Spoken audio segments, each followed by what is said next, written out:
دیکھیے قرآن میں اللہ کہتا ہے سورہ توبہ سورۃ نمبر 9 آیت نمبر 71 میں، بڑی پیاری آیت ہے، والمؤمنون والمؤمنات بعضهم اولیاء بعض، ایمان لانے والے مرد المؤمنون والمؤمنات، ایمان لانے والی عورتیں، دونوں جمع کیسے میں؟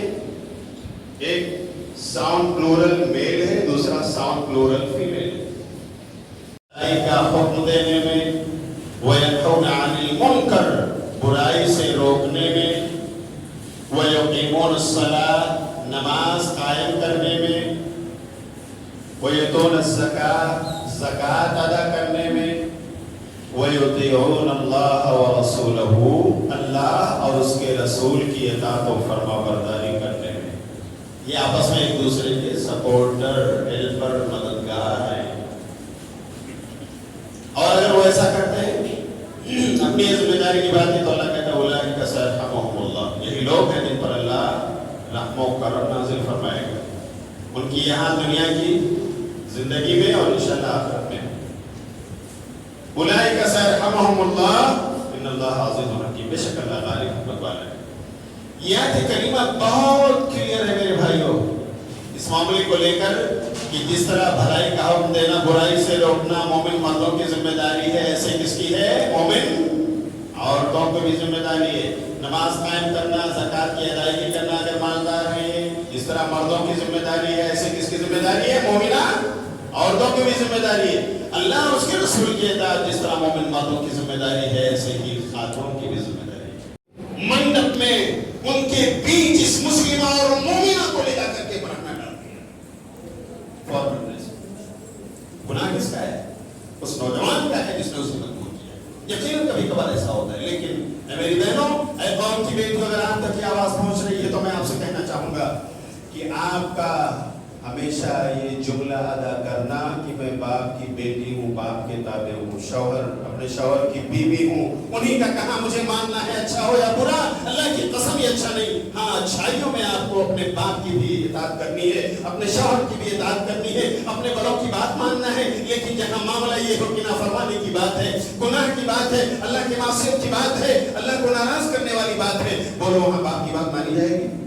شوہر کی بات مانی جائے گی؟ بڑوں کی بات مانی جائے گی؟ اللہ سے بڑا کون ہو سکتا ہے؟ وہاں پر آپ کو رکنا ہوگا، آپ کو حق بولنے کے لیے اپنی زبان کھولنی ہوگی۔ اللہ کی قسم اگر سچ بولنے کی جرأت آپ میں ہے، آپ کے گھر میں تبدیلی آئے گی، اور آپ کے گھر میں تبدیلی آ کر آپ کے سماج میں تبدیلی آئے گی۔ ذرا اپنی زبان کھولنے اور حق بات بولنے کی ہمت تو جٹاؤ۔ آؤ ایک بات ہے قرآن سے میں آپ کو بتا، اندازہ کیجیے ام حکیم نے کیا رول کیا۔ ام حکیم کہتی ہے کہ اکرمہ بتاؤ آج اس انسان کے بارے میں آپ کو ڈاؤٹ ہے؟ اگر وہ حق نہ ہوتا، حق والا نہ ہوتا تو آج آپ کے سر پر مسلط ہوتا۔ اسی اتنی بڑی فتح سے اللہ کے لیے اکرمہ سے ہوتے تو سے میں تو ایمان لیا ہی، میں نے ان کو مان لیا، میرے نبی میرے رسول نے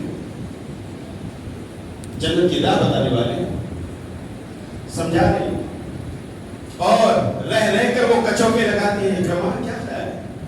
آج اگر آپ ایمان لے آؤ تو آج بھی میں آپ کی بیوی ہوں، آپ میرے شوہر۔ اور اخیر میں جملہ ادا کرتی ہے، اکرمہ مکہ پہنچ کر میرا گھر تو آپ کے لیے جائے عمل ہے، پر اگر ایمان نہیں لاتے ہو تو میرے بستر پر نہیں آ سکتے۔ ایمان والے نہیں بنتے ہو تو میں آپ کے لیے حلال نہیں، آپ مجھ سے دور رہنا ہو، اور اگر ایمان لاتے ہو تو میں آج بھی آپ کے لیے۔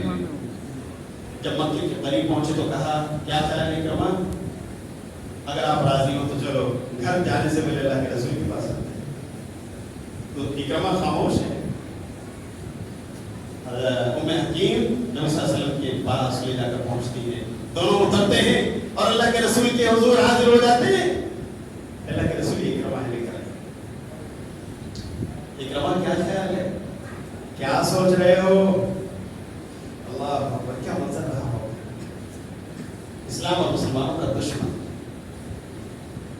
سپہ سالاری کرنے والے کمانڈر کا بیٹا،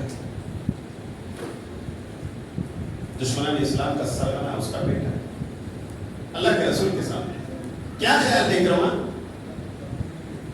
کلمہ کہتے ہیں اللہ کے رسول کلمہ پڑھنے کے لیے حاضر اشہد ان لا الہ الا اللہ واشہد ان محمدا عبدہ ورسولہ. سبحان اللہ. مسلمان ہو جاتے ہیں. اللہ کے رسول صلی اللہ علیہ وسلم اس وقت ایک قانون ان کو سناتے ہیں، کہتے ہیں میں حکیم تم مسلمان پہلے سے تھے اور تمہارے شوہر آج اسلام لائے، تمہیں تجدید نکاح کی ضرورت نہیں ہے. You do not need to renew your marriage. تمہیں پھر سے نکاح کرنے کی ضرورت نہیں. تمہارا پہلے کا زمانے جاہلیت والا نکاح باقی ہے. جاؤ تم دونوں میاں بیوی ہو.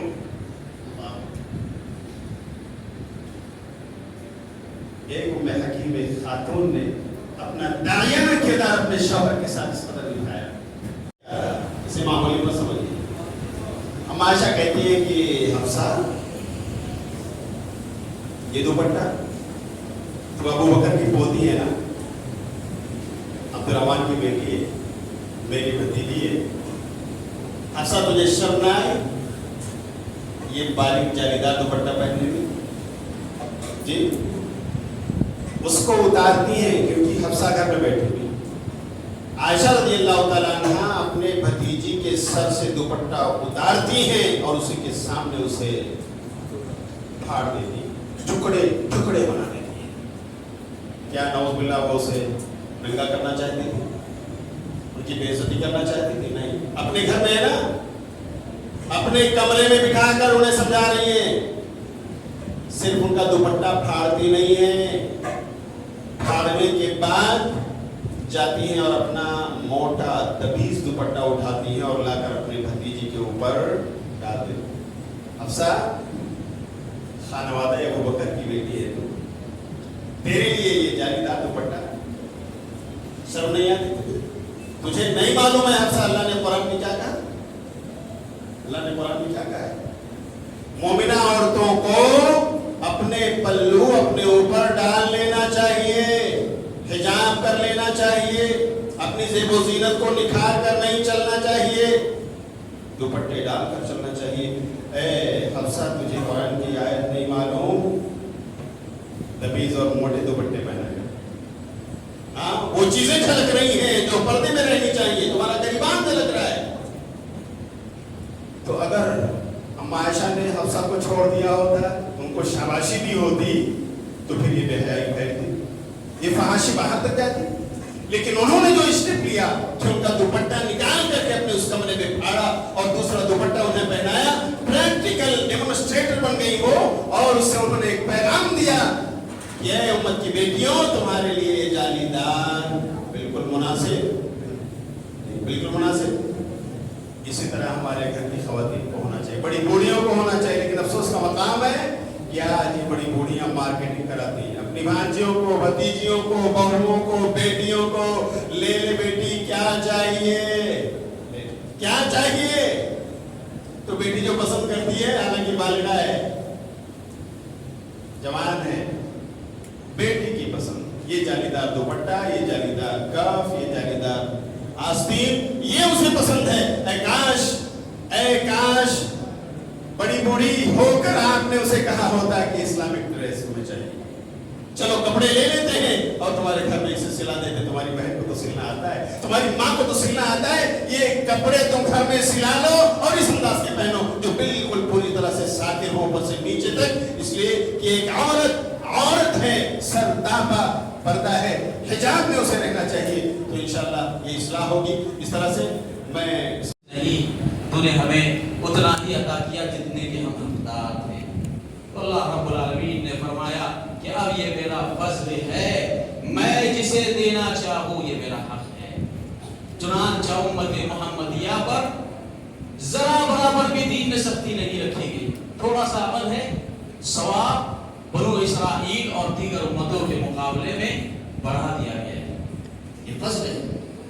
اللہ رب العالمین نے اس دنیا کے نظام کو 2 حصوں میں تقسیم کیا ہے. اللہ تعالیٰ ظالم نہیں ہے، اللہ عادل ہے. اللہ کا عدل اللہ رب العالمین کا عدل دنیا کی ہر چیز کو محیط ہے، مگر اس عدل کے ساتھ امت محمدیہ صلی اللہ تعالی علیہ وسلم کے ساتھ اللہ کا یہ اختصاص ہے کہ عدل کے ساتھ اللہ نے انہیں فضل بھی عطا کیا۔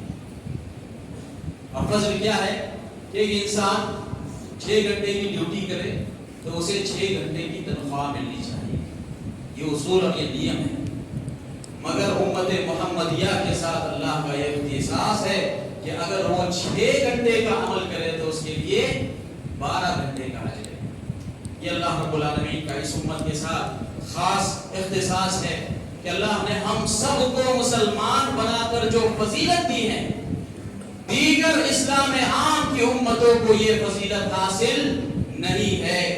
اللہ کے نبی صلی اللہ تعالی علیہ وسلم نے یہاں تک فرمایا کہ ما من مسلم یموت، کوئی بھی مسلمان شخص کی اگر وفات ہوتی ہے تو اس وفات کے بدلے اللہ رب العالمین اگر اسے جنت دینا ہے تو یہود اور نصرانیوں میں سے جو کافر ہیں ان میں سے کسی شخص کو پہلے جہنم بھیج دیتے ہیں۔ یہ امت کا اختصاص ہے، اللہ نے اختصاص دیا ہے اس امت کو، یہ فضل دیا ہے کہ امت محمدیہ کے لیے اگر وہ صحیح توحید اور صحیح سنت پر قائم ہے تو جنت کے دروازے کھلے ہیں، جنت کے دروازے کھلے ہیں۔ نمازیں پڑھتا ہے، ہم اس کو دیکھتے ہیں وہ پیشیوں بدعات میں جو ہے ڈوبا ہوا ہے، بدعات میں بڑا پڑا ہوا ہے، لیکن ہم میرے بھائیوں کتنا اس کو سنت بتانے کی کوشش کرتے ہیں۔ ہماری گردنیں پھنسی ہوئی ہیں، اللہ رب العزت سے دعا ہے کہ رب العزت انہیں آزاد کرے۔ ہمیں محنت کرنی چاہیے، ہمیں کوشش کرنی چاہیے۔ آج یہ بے نمازی پن کا جو ماحول ہے، آج معاشرے اور سماج میں ہمارے جو نوجوان نشاور چیزوں کی لت میں پڑے ہوئے ہیں، آج ہماری ماں اور بہنوں کی جو بے حیائی، فحاشی اور ننگا پن اور ریاضت ہے، آج معاشرے اور سماج میں حلال اور حرام کی تمیز کا کوئی خیال نہیں ہے۔ ان سب کا ذمہ دار میرے بھائیوں کون ہے اور اس کے تعلق سے ہماری کیا ذمہ داری بنتی ہے؟ ہم نے سال میں ایک پروگرام کر لیا، بہت بڑا اللہ کا کرم ہے، اللہ تعالیٰ قبول فرمائے، مگر ہماری ذمہ داری پوری ہو گئی؟ ہمارے اوپر جو ایک مسلمان بھائی کے تعلق سے حق عائد ہوتا ہے، ایک انسان کے تعلق سے حق عائد ہوتا ہے، اس کو ہم کتنا ادا کرتے ہیں میرے بھائیوں؟ تو میرے بھائیوں اللہ تعالیٰ سے ہمیشہ استغفار کرنا چاہیے، ہمیشہ اللہ رب العزت سے اپنی غلطیوں اور کوتاہیوں کا اعتراف کرنا چاہیے۔ اللہ کے نبی علیہ السلام فرماتے ہیں لوگوں کو اس کی نیکیاں اٹھا کر کے دے دی جائیں گی، یہاں تک کہ جب اس کی نیکیاں ختم ہو جائیں گی، دعوے دار بہت زیادہ ہیں، دعوے دار بہت زیادہ ہیں۔ ایک مسلمان اگر کھڑا ہو گیا، ایک بے نمازی کھڑا ہو گیا اور کہے کہ اللہ میں نماز نہیں پڑھتا تھا، یہ میرے پڑوس سے اٹھ کر کے جا کر کے نماز پڑھتا تھا، 10 سال 20 سال 30 سال 40 سال تک میرے پڑوس میں رہا، مگر کبھی بھی آ کر کے اس نے نہیں کہا کہ میرے بھائی نماز پڑھا کرو، ایک بار میں نے سمجھایا۔ کیا سمجھتے ہو میرے بھائیوں؟ کتنی بڑی غلطی ہم سے ہو رہی ہے۔ ہم کیا سوچتے ہیں؟ ہم تو پڑھتے ہیں نا نماز، ہم تو توحید پر ہیں، وہ پڑھے نہ پڑھے ہم سے کیا لینا دینا ہے؟ وہ چاہے توحید پر رہے یا نہ رہے ہم سے کیا لینا دینا ہے؟ اے مسلمان بھائیوں، اگر ہمارے اندر جب تک یہ جذبہ نہیں پیدا ہوگا کہ جو شرک کرتا ہے، جو بدعتوں میں پڑا ہوا ہے، اس کو راہ راست بتانے کی ہماری ذمہ داری ہے، اس وقت تک ہم کامیاب نہیں ہو سکتے ہیں میرے بھائیوں۔ تو یہ بھی حقوق العباد میں آتا ہے۔ اللہ کے نبی علیہ السلام جاتا ہے ان سے اپنے آپ کو بچائیں، اور وہ کیا ہے؟ کہہ رہے وہ یہ ہے کہ گناہوں سے اپنے آپ کو نکالنا، گناہ سرزد ہو جائے اللہ رب العالمین کی نافرمانی تو فوراً توبہ کرنا، اور پھر اپنے تمام اعضاء اور جوارح کو محرمات سے بچانا، اور ان شبہات کے فتنوں سے اپنے آپ کی حفاظت کرنا، مقابلہ کرنا جو علوم ایمان کو مخدوش بنا دیتے ہیں۔ شبہات کے فتنے، یہ اتنے بڑے بزرگ ہیں، ان کی ایسی کرامت ہے، تو کیا ان سے ہم مانگ نہیں سکتے؟ یہ شبہ ہے، یہ شبہ ہے۔ اتنے بڑے بزرگ ہوا میں اڑتے تھے، پانی میں چلتے تھے، عشاء کے وضو سے فجر کی نماز پڑھتے تھے، کرامت کھیلتے تھے، ہاتھ میں بیٹھ کر ہنستے مسکراتے تھے، اس طرح کے واقعات بیان کیے جاتے، صحیح ہو جاتا، الگ بات۔ تو